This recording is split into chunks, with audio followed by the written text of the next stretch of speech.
And welcome to the Temple Podcast. My name is Antonio Reed, and in this episode, we'll be again asking this question about Jesus' baptism, but this time from the point of view of a text outside of the Christian Gospels. The only other person that's relevant in answering this question, or whether or not Jesus was in fact baptized by John the Baptist in the River Jordan under the doctrine of baptismal repentance for the forgiveness of sins, is a Jewish historian known as Flavius Josephus. Flavius Josephus writes to us after the death of Jesus in the first century, after the destruction of the Jewish Commonwealth and Temple. He is obviously captured by Vespasian Titus, and he becomes a Roman historian under the name Flavius. And of course, Flavius is Vespasian's name. And so, in that right, Josephus is writing to us. He writes to us the antiquity of the Jews and the Jewish wars. And what we find in Josephus' text is actually a tidbit about John the Baptist, which is very interesting. And what that does for us historically is prove that John the Baptist was absolutely a historical figure that loomed very large in the first century.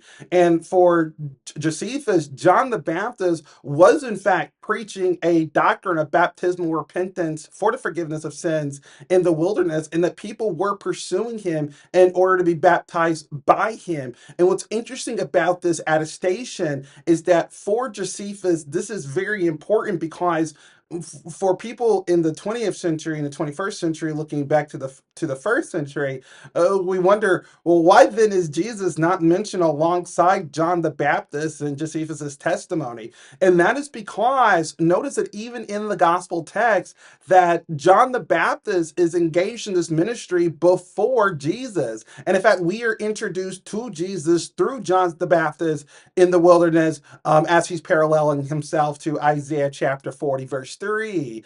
And so that gives us some idea, some indication that John the Baptist is a preeminent figure in late Judaism, or excuse me, at the late Second Temple period Judaism, in ancient Israel and Judea, that he is going around and he's in fact doing this. Now, what's important is because if in fact John the Baptist is leading what we can call perhaps the early messianic movement, it makes then sense that he would baptize Jesus historically. And in fact, we find in three of the four gospels that that's exactly what happens.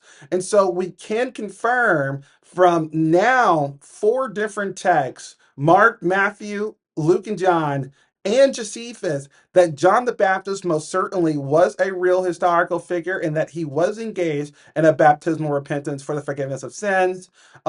And we can conclude that although Josephus doesn't mention Jesus in his attestation of what John the Baptist was doing in the first century, because he was engaged in this doctrine, it elevates the likelihood that Jesus himself was baptized by John the Baptist for this reason. And look, in Josephus, he tells us this is something that righteous people pursued. We kind of have a little bit of a different understanding of righteousness and sin than late Second Temple period Jews did. But it's important to understand from Josephus' text, it is the righteous amongst the Jews who were pursuing John the Baptist in the wilderness to be baptized by him under this doctrine of baptismal repentance. So that's interesting because that frames that Jesus, of course, saw himself as somebody who was righteous, and therefore it was necessary for him to undergo this baptism for the remission of sins. And in fact, Jesus does undergo this baptism for the remission of sin.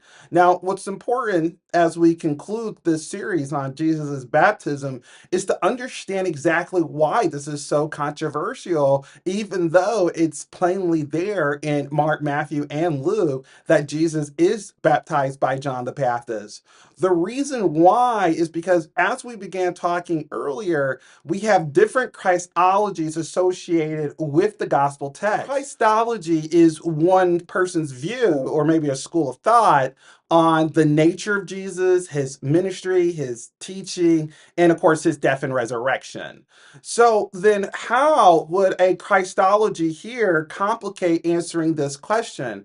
Well, first, it's important to identify what are the Christologies that are presented to us in the Christian text.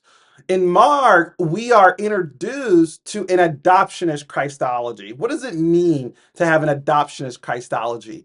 For Mark, what he's trying to set up is that Jesus is the Messiah. But for Mark, the Messiah is exalted, is an exalted man who becomes the Son of God and is anointed as the Christ at his baptism by John the Baptist at the river Jordan. And so that's what's happening in Mark. When the heavens are torn open, the Spirit of God comes down and is bestowed upon Jesus, and God saying, "You are my son in whom I'm loved, for who I am well pleased." This is the moment, according to scholarship, critical scholarship, that Jesus is being adopted by God to be his son, and he is anointed as the Christ after his baptism for the forgiveness of sins.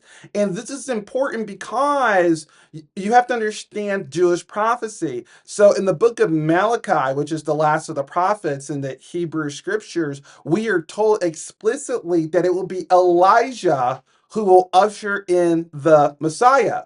Well, I've not yet mentioned Elijah's name in the entirety of this review of Jesus' baptism. Why? Because for Mark, John the Baptist is Elijah the prophet who is ushering in Jesus as the Messiah through this doctrine of baptismal repentance. And that becomes more clear in Matthew, where this is directly taken up. Jesus will tell the disciples that John the Baptist is Elijah the prophet if you'll accept him. And then later in the book of Matthew, we will have Jesus again confirm that John the Baptist is Elijah the prophet, because he says they have taken away John the Baptist and they have done whatever they want with him, Elijah, referring to John the Baptist. So what the Gospels are trying to set up is that Jesus is the Messiah, and he is specifically fulfilling this ushering in moment through this baptism that John the Baptist has created. Okay, so what's interesting then is how then do Matthew and Luke tackle this? For Matthew and Luke, Jesus will be the Son of God at his divine conception and virgin birth. And because he's already part God, it becomes more contentious to have John the Baptist baptize him. But again, the Gospels have to deal with the historical reality that Jesus most likely was in fact baptized by John the Baptist. So how do they reconcile a demigod being baptized by John the Baptist? Well, for Matthew, he has John the Baptist trying to deter Jesus, saying, "Should you not be baptizing me? It should be the other way around." And then what does Jesus say? This must be done in order to fulfill all righteousness. And bingo. That's why in John, which will present to us the highest Christology of the Christian Gospels, will not have Jesus baptized by John the Baptist in the River Jordan under this doctrine of baptismal repentance for the forgiveness of sin. And the reason why is because, as Matthew is nodding off to about the fullness of righteousness, in John, Jesus will be the Word. And for John, in the beginning was the Word, and the Word was with God. And most crucially for John, the Word was God. And because the Word was God, according to John, and became flesh in the man Jesus, Jesus is already elevated to the level of God, and therefore he's fully righteous and will not need a baptism for the remission of his sins in the book of John.